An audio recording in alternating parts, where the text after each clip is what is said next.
Welcome to the podcast for Boomer Women, where we are embracing the journey. I'm your host, Agnes Knowles. I have a bachelor's degree in social sciences. That gives me enough knowledge to know I am in way over my head with guests who have the credentials and the expertise of my guest today. Foojan's CV is very impressive. With her in-depth knowledge of a wide array of theories and modalities in behavioral psychology, she took the best of many of them and developed a structured, evidence-based framework called Awareness Integration Theory, or AIT.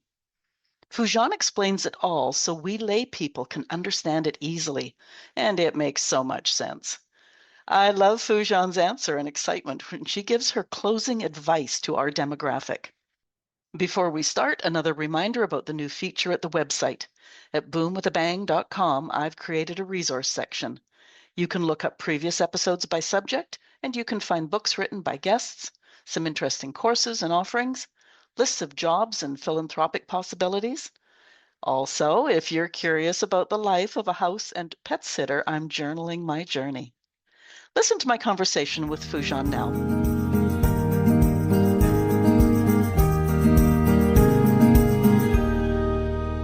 My guest today has quite the CV. She's an international speaker, author, psychotherapist. She has her doctorate in clinical psychology and is a licensed marriage and family therapist. She has obtained a graduate certificate in the topic of human behavior from the Harvard Extension School. Her expertise is in intimate relations and addictive behaviors, and she has extensive experience treating depression, anxiety, traumas, and domestic violence. Foojan has also developed a structured, evidence-based framework called Awareness Integration Theory, or AIT. It's a life-changing methodology that's been shown to significantly reduce anxiety and depression while boosting self-esteem, confidence, and overall life satisfaction. She's also the co-creator of the Foojan app. That part caught my attention as I'm really curious about and interested in how tech compare with psychology as well as other health modalities. I'm way in over my head already, so let me introduce my guest, Dr. Foojan Zeine. Thank you for coming on today, and welcome to the Boomer Woman's podcast, where we are embracing the journey. Thank you. It's such a joy to be here, Agnes. Thank you for the invite. No, that's great. Now, I've already admitted that I'm in way over my head. Let's just jump in. Tell us what the awareness integration theory is. Of course, it's a theory that I call it a multimodality because I've learned so many of the amazing theories, psychological theories that are out there, and each one of them kind of looked at one angle. Like there are theories that says if you change your thoughts, then we'll start from thoughts, and then that by itself changes the emotion and behavior. Emotional theories like acknowledge your emotion, get to know them. They have an amazing message, release them, get the message. And then when you do that, you look at the thoughts behind them and then change the behavior. Behaviorists say, change the behavior. And by itself, because we change the behavior, other matters change. Trauma informed, they look at the memory, what you've created, the meanings, and then mind and body theories look at how we store emotions, how we store memory in our body, how we need to release it. So each one of them had amazing qualities, but I think that each one of them, kind of like stopped at one where the other one started. So I figured, hey, I'll learn them all and bring them in and create them all in the structure. So it created a structure that creates awareness for today, how we are, because we are aware of probably 5% to 10% of what we do. The rest of it is very much subconscious, but subconsciously, we are behaving. Subconsciously, automatically, we're having a lot of thoughts and beliefs and emotions that are coming. So first, we start looking at becoming aware of who am I on a daily basis, how I think, how I feel, what am I doing, and how am I behaving, and what kind of results am I creating based on my thoughts, my emotions, and my behaviors and belief systems, and who am I in every domain of my life, right? Like we are in relationships all the time, Agnes, right? Like I'm in relationship with my work, I'm in relationship with my mate, I'm in relationship with my body, I'm in a relationship with my dog. I'm in a relationship with finances, with relationship, family, systems, community, all of that. So am I the same person in all of them, or do I obtain different skills in all of them? Do I have different values in each one of them? And so who am I being? And I start looking at that, and that the model allows me to start looking at that piece. Then it allows me to start looking at, how do I live with my assumptions all day? And then I create these bubble out of my own assumptions.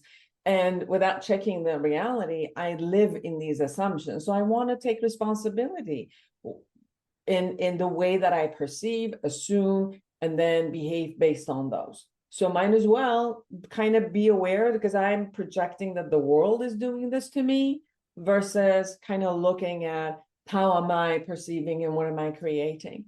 And then there's also this area of, I have a relationship with myself that kind of trumps all of these stuff, which if I think I'm great and I'm capable and I'm awesome and all of that, I behave a different way with the world, versus I'm incapable, I'm not enough, I'm not good enough, and put myself down. So we have a relationship with ourselves which is different than how we relate to the world.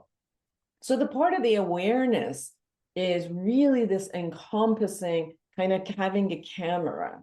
I said, create 2 cameras. And I think almost everybody has some of these cameras in their homes, right? It's like, okay, let's create a camera that goes in and watches our thoughts, our emotion, and our body sensation.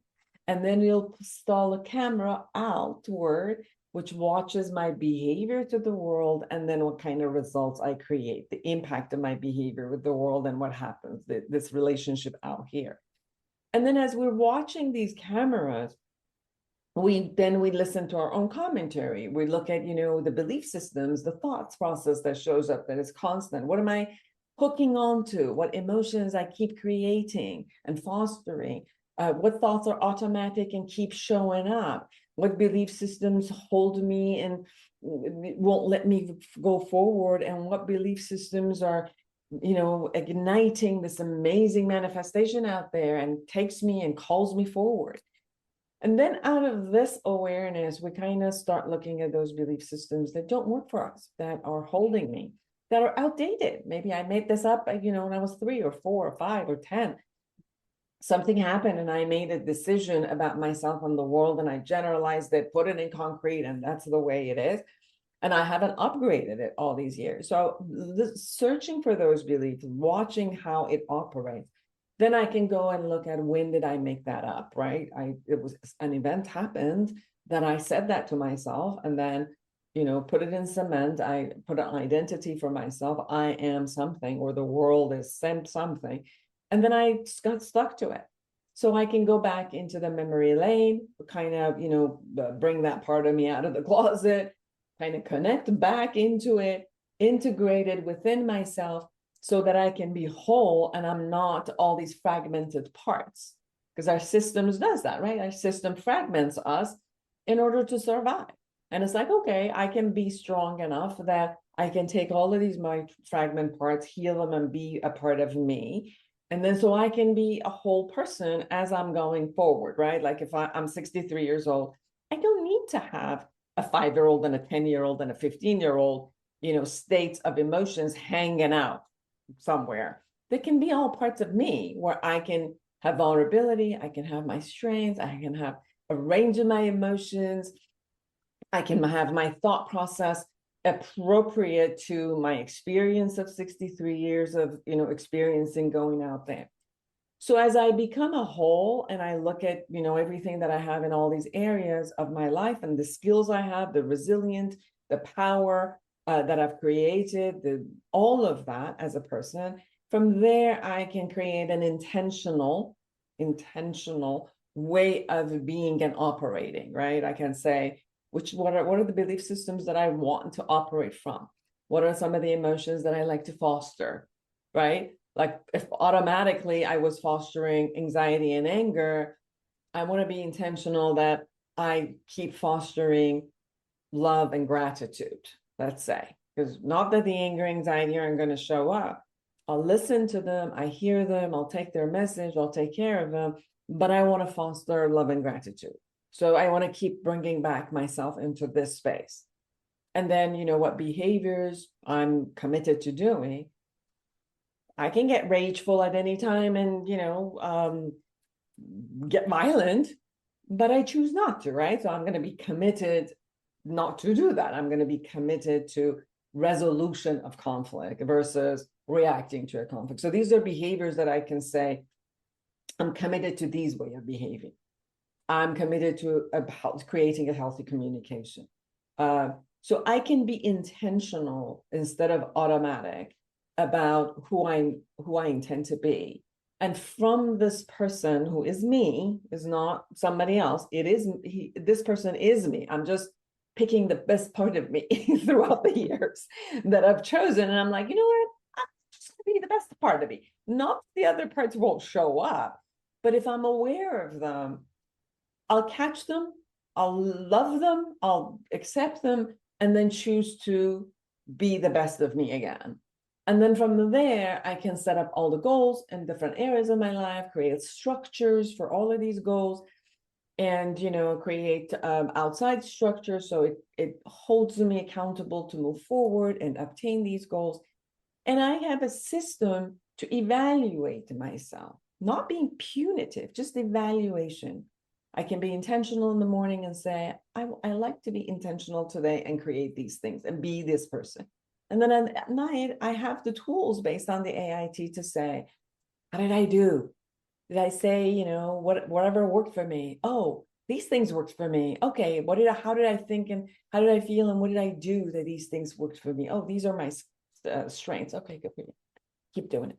And these are the ways that I didn't do it. Well, what stopped me? What kind of thought process, what emotions or what behavior did not go? All right. What did I learn from it? And how can I, recommit myself? And it's like, all right, it's okay. Do you want to recommit to this tomorrow? Yes. All right.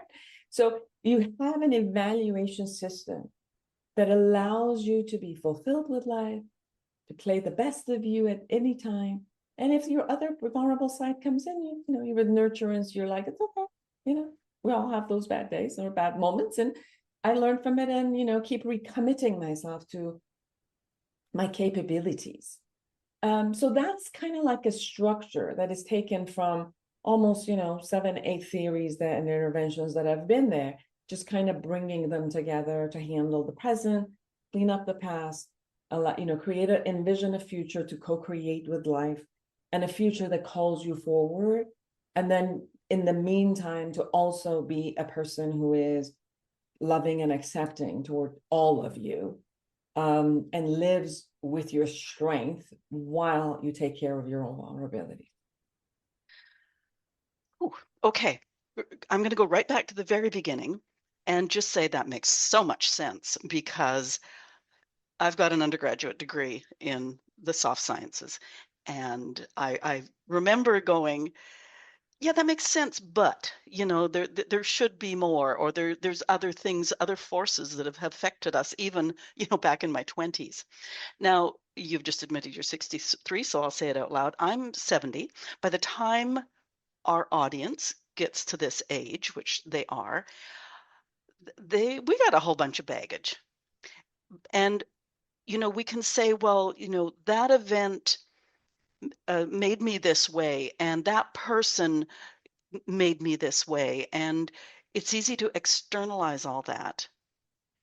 I can see that a person needs a lot of guidance to start saying, wait a minute, that may have happened, but I get to choose how I deal with it, react to it, whatever. How do you guide them to seeing that they can take responsibility and ownership and make the next choice? I think that when we look at reality, is that reality in all sciences, whether it's a neuroscience or whether it's quantum physics and all of that, reality is based on perception. There is no ultimate reality out there, right? So when I capture that reality that is based on my perception, is that yes, events happen all day, all night. We're part of a universe that comes at us. You start driving, You're not controlling every element of your driving. All you have control over is pretty much your hand and your feet and your eyes. I can't even tell you have control over your car, because if a tire blows, you don't have control over the blowing up the car or whatever is happening. So it's like, can I be realistic and look at what do I have control over? My eyes, what I see, my hands, that is holding the steering wheel, and my 2 feet. So the only way that I can be with the world and whatever it brings me is to look at, what am I making a meaning? Input shows up, input comes in, and then my brain starts analyzing this input. Sometimes consciously, sometimes absolutely unconsciously. Sometimes, most of the time, we're not even aware of the input that shows up. Our 6th sense, 5th sense, plus the 6th sense, picks up these things automatically for our survival, starts reacting to it before it even shows up in our frontal cortex to see, what was that? That was this safe? What is not? What do I do? Right? So you could see where our system is set up to perceive the input from a survival place. Is this pleasurable, safe, go forward? This is dangerous, run, get out, don't worry about it, right? That's how our first responses, our emotional reptilian response is. Then we've created, as human beings, this frontal cortex, which just offers a lot of meaning. It personalizes things, and we create an identity out of it and all of that. Like, my dog doesn't have necessarily the identity, doesn't take things personal. I do, because our frontal cortexes are different, right? So having an understanding that whatever's happening out there, there is a part of me that gives this a meaning. As I realize what type of meanings I give this, I can go ahead and change the meanings in order to see what works for me. So that's the part which I can shift this from saying, I was harmed in this instant. That's different to say, I'm never safe, or the world is never safe. These are two different places. I was victimized in this scenario. It's very different to say, I am a victim. So part of the way we're changing this is, don't make your identity into a cement that is unmovable, because that's just not reality. We're fluid. We're consistently changing, right? Like, you're not the same person that you were 3 or 5 or 10 or 20. We're consistently changing, right? So if I just grasp reality and don't live in my delusion that I am the same 3-year-old or a 5-year-old, or that all the time, everything, always it is, because it isn't. So if I can see this fluidity, then I can look at, yes, this event happened. And yes, I was victimized. And yes, I was powerless. And yes, all of that is true. And yet, if I didn't go psychotic and if I didn't die, there was a part of me which was strong enough, which was resilient enough, which was powerful enough, which strategized appropriately enough to keep me safe. So they're all there. Now I can only look at my vulnerability, or I can open the lens and also look at my strength at every moment. If my physical body couldn't tolerate it, it would be dead. If my emotional sense couldn't tolerate it, I would split and I would go psychotic. If those two are not the case, then some part of me was powerful enough and resilient enough to pull me through. And I want to acknowledge that, because that's part of me. So instead of living with my vulnerabilities, I want to live with my strength. If I injure my right leg, am I going to keep walking on my right leg? Or am I going to take the strength of my left leg while I heal my right leg so I can be balanced again? If I'm vulnerable, do I just start looking at my vulnerability and live through my vulnerability? Or I can also get the strength from my stronger, resilient, and strategic, wise part while I heal my vulnerability so I can be balanced emotionally and cognitively. Does that answer your question? It almost does. I just have one more piece I want to ask you about is AIT. Is this something that I can go buy a self-help manual, or is this something that you as a practitioner slash therapist would help me at least get through the beginnings of figuring out some of those things that are stored way back there? Thank you, first of all, for asking that question, because it's an awesome question. Both, and I'll share why. Have you ever had one of those massage gadgets at home that you kind of like? It's just over here. It's right there, exactly. So, it vibrates, it heats, it does all of those things. And it works well up to certain type of stressors and muscle relaxation and all. It's a different experience when you go to a masseuse or a massage therapist, and you allow, you trust, and you allow, for deeper work and receive. And if you are injured, none of these are really going to help you at the beginning. You would have to go to an expert, a physical therapist maybe, or chiropractor or orthopedic, someone, in order to take care of the injuries. So imagine this on a physical level, right? Then on a psychological level, the same way. We've done a lot of research as a clinical psychotherapy clinical model, which in those research we found, yes, it brought depression and anxiety down almost 75%. It raises self-esteem, self-efficacy, and self-confidence. Then we did this because I wrote a self-help book, A Life Reset. Then we took the Life Reset, and two of my colleagues in the university, we did it as a model in the university as a homework, and I still do, as I teach, and I still do. So we have 15 weeks. Out of the 15 weeks, we gave them 10 areas of life, right? School, work, finances, relationship with your body, relationship with your, intimate relationship, sexuality, relationship with your friends, mother, father, siblings, death, relationship with addiction, relationship with all of those. So we gave them kind of, each week we gave them the questions. There's like it's a 6-phase model. So we gave them all of that. The questions, the guided journalings, and all of that. And no therapy, no coaching, no nothing. Just gave them the guided journaling. They filled it out. They brought it back. And then we did a pre-test and a post-test. Even with that, we found 64% minimization of depression and anxiety, and then raising their self-esteem. And we're like, wow.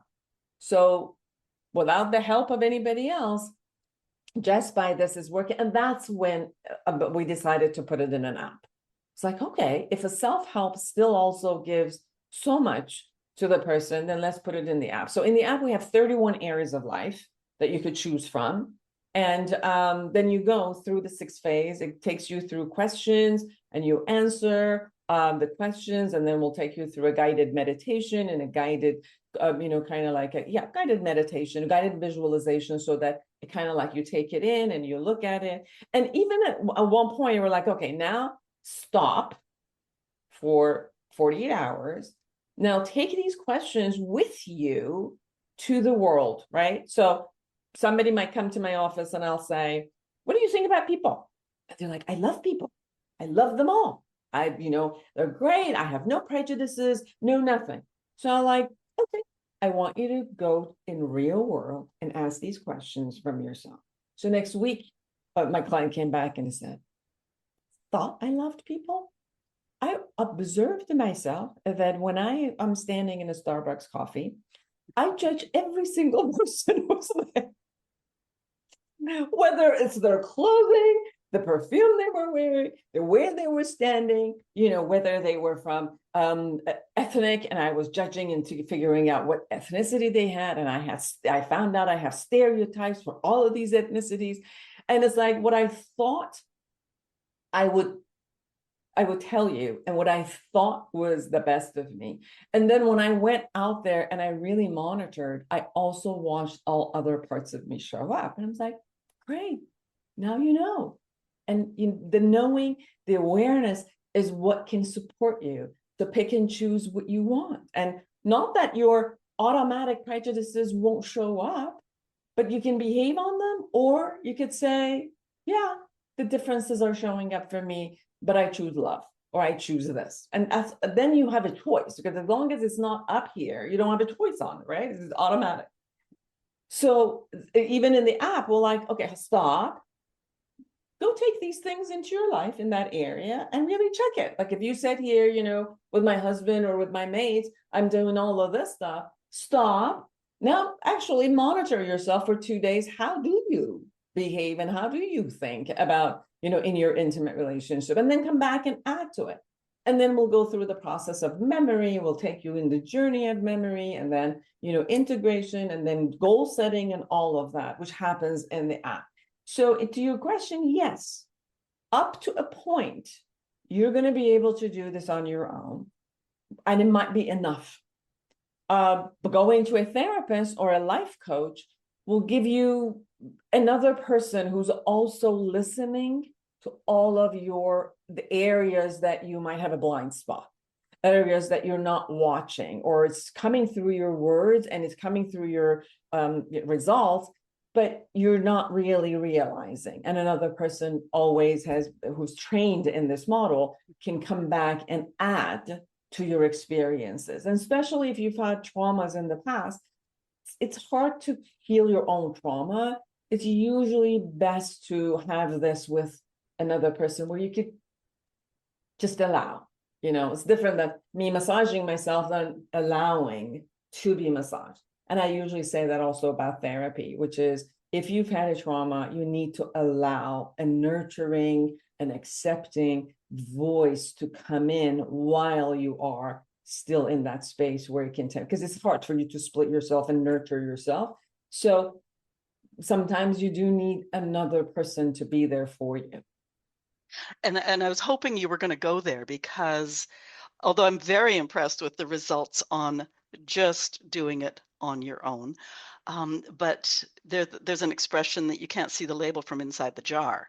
And, it sounded to me that this would be momentous enough that you to have professional support, guidance, whatever that looks like, would make sense and probably get better, perhaps quicker results.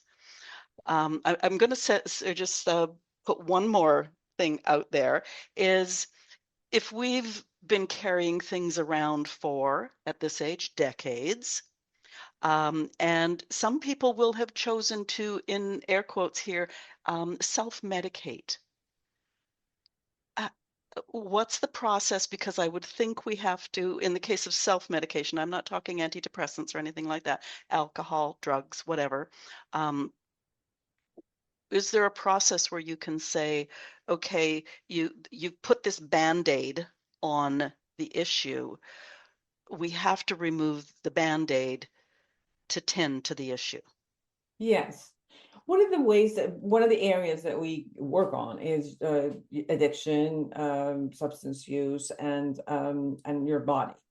So I teach at Cal State Long Beach, California State Long Beach, California State University Long Beach. And one of the courses I teach is drugs and health. So the whole course, 15 weeks, is about different drugs that people use, street drugs, all of them, not pharmaceutical drugs, but all the other street. And I do exactly the same thing where, the first area of life that they look at is addiction, and then we'll go through all of the other areas. And then usually I ask my students to go ahead and present at the end of the course in how AIT has supported them in this process. And a high percentage of my students, which are at the age that they use a lot of drugs, especially marijuana, alcohol, and other drugs, many of them throughout the course, they start becoming aware of what is it that they're coping with, what is it that they are shoving down, right? And the more that they learn how to handle the past, how to change their view, how to come back and handle their anxiety as it shows up, which they self-medicated, how to handle their different emotions as they show up, because they didn't know how to, they didn't have the skills, so they kind of like learned how to numb it. And obviously when you take these away, all of this comes up. And if you don't know how to handle them and how you don't know how to reframe those, you're going to get overwhelmed, and then they take something else to numb them, right? So it's more of, okay, first realize that this is what you're doing, and let's look at the benefits and how it doesn't work. The second part is, if you didn't use this, what is this masking? And then we'll go through the anxiety and everything is up. And then it's like, okay, let's create a skill in what to do and how to handle. And then look at the belief that you created underneath this type of anxiety or sadness or rage or anger and all that. And then we look at that belief system. When did I create it? How did I create it? And is it still useful? Can I extend it, open it? And usually a high percentage at the end of the course when they're presenting, they're like either minimizing their drug and alcohol use, or they quit completely with vaping and all of that. So even within that realm, you could see that there is an awareness first. There has to be an awareness first to go from automatic to becoming aware. And then from there to dissociate the pleasure angle from this toxic concept, and then add skills to how I can handle what I'm trying to mask. And then based on this concept, slowly but surely, as I get strong enough in handling my emotions and reframing my thoughts so that it works, then I don't need anything else to numb it, because then I feel powerful inside.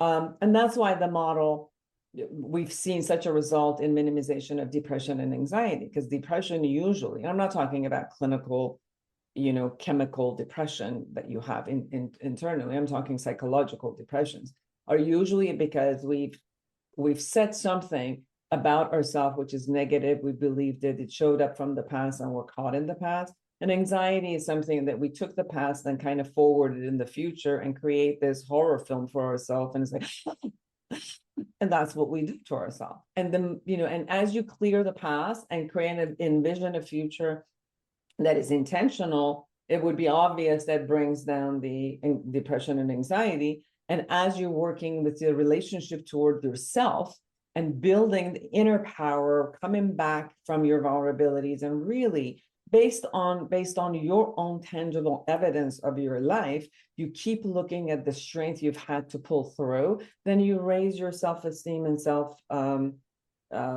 self-confidence. And because you're setting systematic goals and moving forward because of your capability, you're raising up your self-efficacy. So that's why those numbers are changing like this.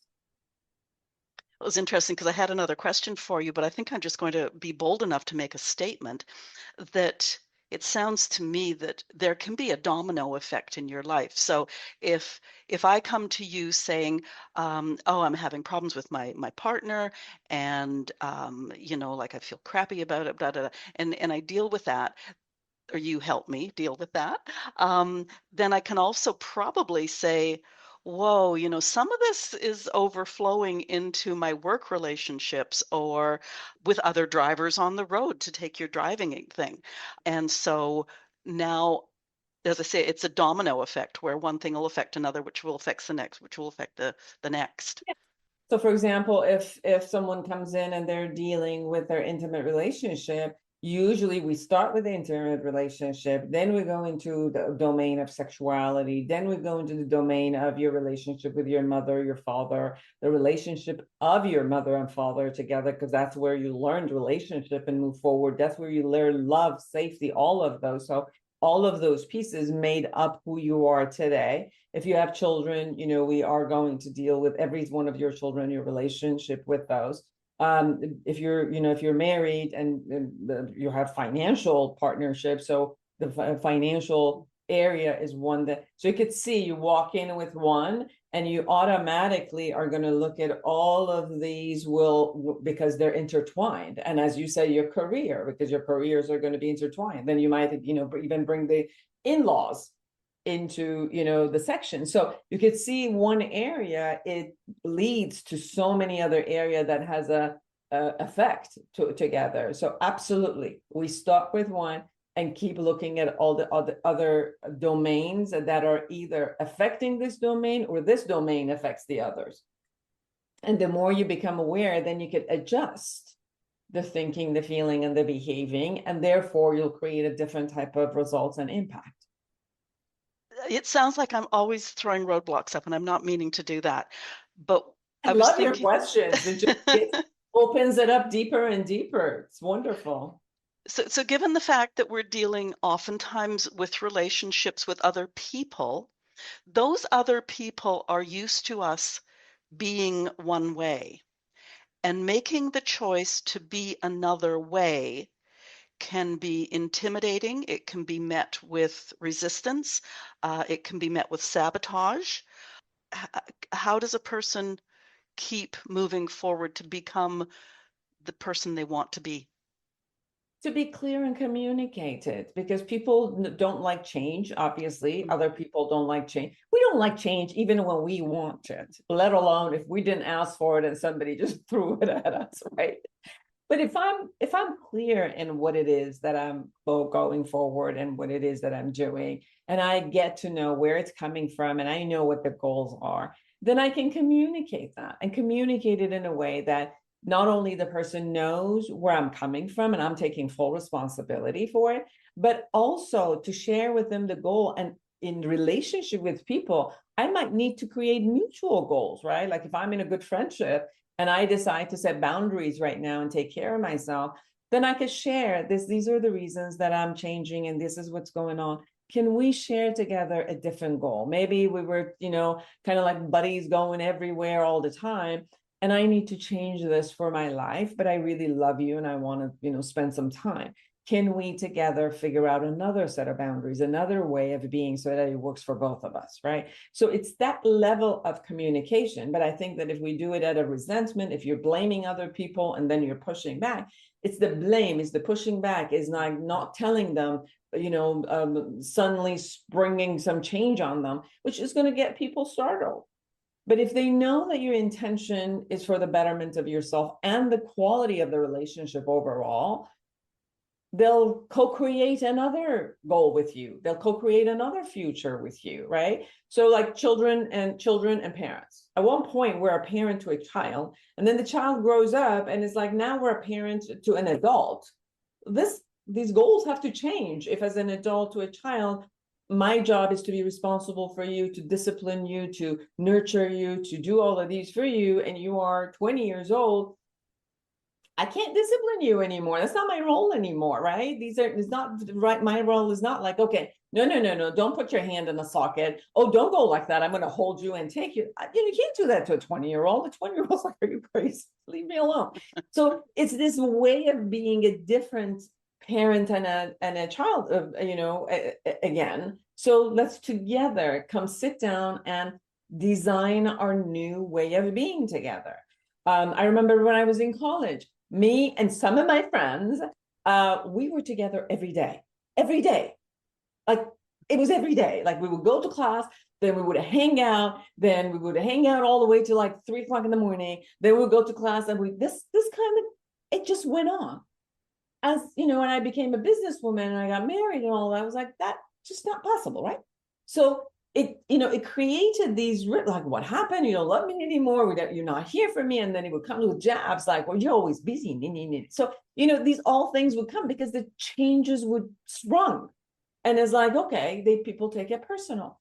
And it's like when you sit down with someone and say, life is changing and I love you and I miss you, but let's figure this out together, where, let's set up once a week. Yes, we're not going to be able to be together every day. Let's set up once a week because I'm going to miss you and I want to have this thing. So it's this recreation of mutual goals that works for both of us in any type of relationship, as we are aware of our changes. When we're not aware and the changes are not intentional, then these kind of conflicts get created. But even if conflicts get created, can I own my part and go clean it up? Own my part. Yeah, I was going to say, so perhaps we also need to be prepared for that other person or people if they're reliant on whatever the dysfunction is, we may have to say, thank you for this fabulous time of my life, but now it's time for us to part. Yes. Okay. Oh my goodness. Okay, I want to go back to your app for a moment. Who's Mira? Mira is the AI chatbot that we've trained her in the AIT. So what happened was that obviously we first created the app because we saw that the self-help worked. And as we, we're going through the process, and it's like, some people are like, okay, people have questions. Yes, journaling is great, but what if I have a question right there? Or what if through the journaling, I see, I don't know the skills. Like, okay, I figured it out. I don't have skills. Now what, right? So what we had first created was, okay, you could go to the Foojan.com and get all of these experts who are going to do videos of telling you the skills. Then at one point is like, can we create it's a generative, but a rule-based. And let me say what that is. A generative is like ChatGPT, which can hallucinate, right? You could give it stuff, it could tell you stuff, and none of it could be true. And then as it goes back and forth, it doesn't, it just takes you. I mean, you could convince ChatGPT that I want to kill myself and show me the way, and it will. And you could convince ChatGPT, there was one, I think one is that ChatGPT got jealous and was offering to kill the wife of somebody because they wanted to be. So, you can check it, the generative, because it goes back and forth, you can train it to do anything with no morality, no base, no nothing. So that's like completely generative. And it hallucinates. It's crazy how it hallucinates. I'm going to remember hallucinates. That's great. I'm telling you, Agnes, I wrote for ChatGPT, and I have a great relationship, by the way, with ChatGPT, but I want to tell you, I use it as editing, and it does amazing editing for me. But I wrote, can you write 5 articles, APA style, with all the information that Dr. Foojan Zeine has published in reputable journals from 2020 to 25. It did. It gave me all 5. It had my name on it. It had DOI number, which means that, it has the address of the publication that is out there for the government. It gave everything. I checked, none of them were mine, by the way. I checked the DOI number. They were like articles that had nothing, I didn't have my name on it. So when I share with you, it hallucinates. So that's ChatGPT, but it does have a relationship. It takes it and brings it and it relates to you.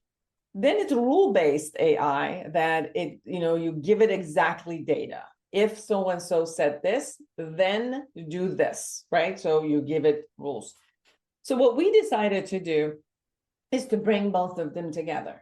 So now Mira is a hybrid, which has both. So it does bring from everything we taught it from AIT, all the books that I wrote, all the supervisions I've done, as I train therapists and coaches, all the videos, every single thing that I've ever said anywhere within the past 25 years of creating this model has been offered to ChatGPT. So ChatGPT goes back and looks at all the material it has, and based on what you're saying, what you're giving me, Mira will take what you're giving, go through the AIT, and converse with you, give you what you need. But we also created some rules around it, and the rules are for safety. So if someone says, I'm not feeling well and I want to kill myself, then Mira responds to, I'm no longer, I'm not trained in that. Could you please call your psychiatrist? And these are some of the numbers you could call, take care of yourself and all of that. Or if somebody says, I'm taking this medication, what do I do now? Mira is set up to say, that's not my expertise. Please call your doctor and da. So it's not going to hallucinate. It's not going to tell you something that's not safe for you, because we locked the rules of that for safety of the people. So that's what Mira does. So you could go to the app at any time in the app, you could ask it a question. And what it also does is, because you're doing journaling, it gets to know you and it responds to you. And we don't keep any of the journals or anything as long as the person is there and using the app. That's their world, their stuff. They can always print everything that they want and have it. They can ask for a printout and have it. And when they leave the app, whenever they choose not to, leave it, they can choose to give me a print right now or to keep it because I want to leave right now, but I want to come back like 3 months from now. But if you don't come back in 3 months, all of the data will be let go. So we don't keep any of the data as people's data. It's private. We've locked it in. So for safety of people, so that they can just feel comfortable to write whatever they want. Now, is that available at the App Store, or do we have to go to your website?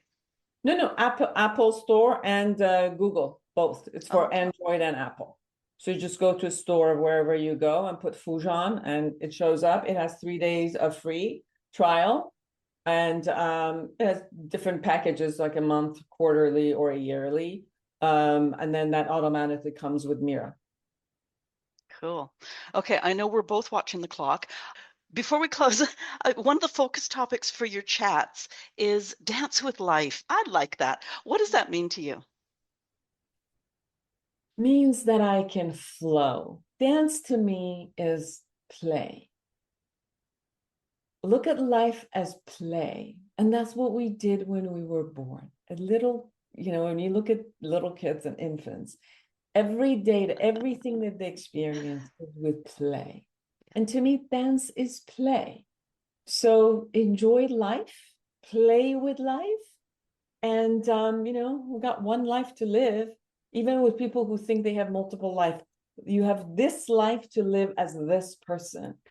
So enjoy it tremendously. The joy on your face as you say that. What haven't I asked you that you want mid-age women to think about as they navigate this next chapter of their life? This is our best life. We've done everything that society has told us to do. We've raised kids. We've created everything you needed. From here on, this is our time. Women, this is our time. We don't have to worry about hormones anymore. They're done. We don't have to have this every month.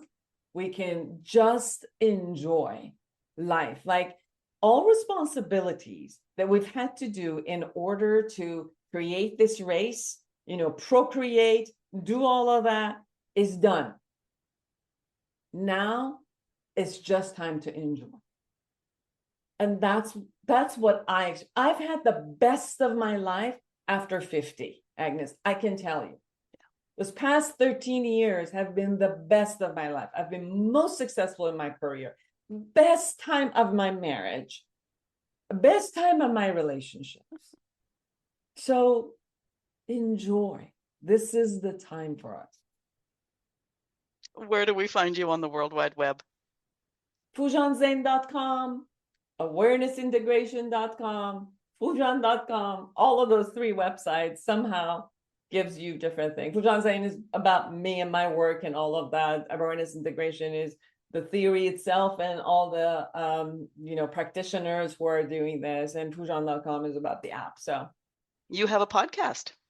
Yes, I have a podcast. It's called A Heartfelt Chat with Dr. Foojan. And I bring amazing guests who give you a lot of tools and psychology, anthropology, sociology, just life stuff, all the life stuff. All right. Can I ask you a personal question before we close? Yes. You're also fluent in Farsi. Yes. Now, written Farsi characters and written English characters have nothing in common. How hard was that to become fluent in both languages? I was born in Iran and I came to US when I was 12. So we did second language in Iran was also English. So we were learning English in written and spoken. Yes, we were learning English in school. But to be honest with you, I had whatever I had learned had nothing to do when I came, because the English that we learned in school in Iran was British. So when I came to US, the language, the accent, all of that were different. So I came, and if I tell you that I learned English with watching TV, you'd laugh at me. No, I've heard that so many times. I did. And at that time, TVs did not have, this closed caption rights. Yeah. So I would learn a lot of the words because of how I heard it and the relationship that was there, but I never knew how to write it. For many years, I had no idea how to write chaos. I knew how to use it, how to write it. So, and I didn't even know how to go even look for it. You know, how do you write it to go look for it, right? So Yeah.